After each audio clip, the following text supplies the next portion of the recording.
যেন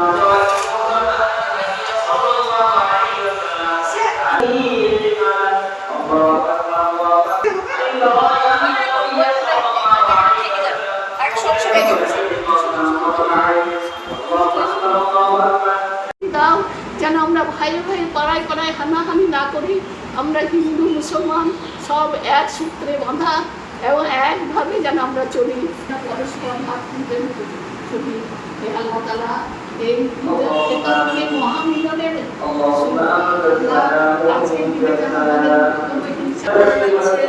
নামাজ পড়ে রোজা রাখলাম, আরো এক মাস যদি রোজা রাখতে আরো ভালো। আজকে সারাদিন কি করছো? খুব ভালো লাগছে। কি করবে? নামাজ পড়লাম, ইবাদত করবো বসে বসে।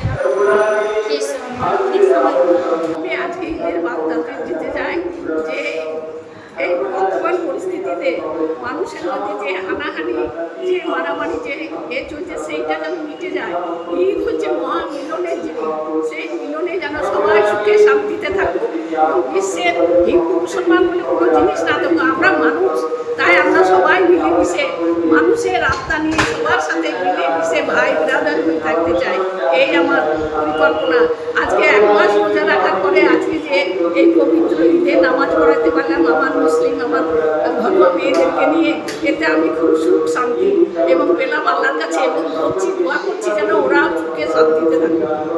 আজকে আমরা সবাই এক মাস রোজা করার পর নামাজ পড়ার পর আজকে খুশির ঈদের নামাজ পড়লাম সকলে জমায়েতভাবে।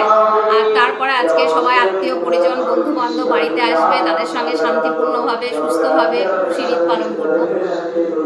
আচ্ছা, মহিলা নামাজ যেটা পড়া হলো আপনার বাড়িতে, সেই ব্যাপারে কি বলবেন? আমার বাড়িতে প্রতি বছরই মহিলা জামাত হয়ে আসছে দীর্ঘদিন ধরে। এটা আমরা সবাই মিলে একসঙ্গে সমাহিত হয়ে নামাজ পড়ি, খুব ভালো লাগে। আমরা কোলাকুলি করি, আমরা সবারই সঙ্গে একটা সুন্দর আনন্দ এবং সুখ প্রদান করি, সবারই মঙ্গল কামনা চাই।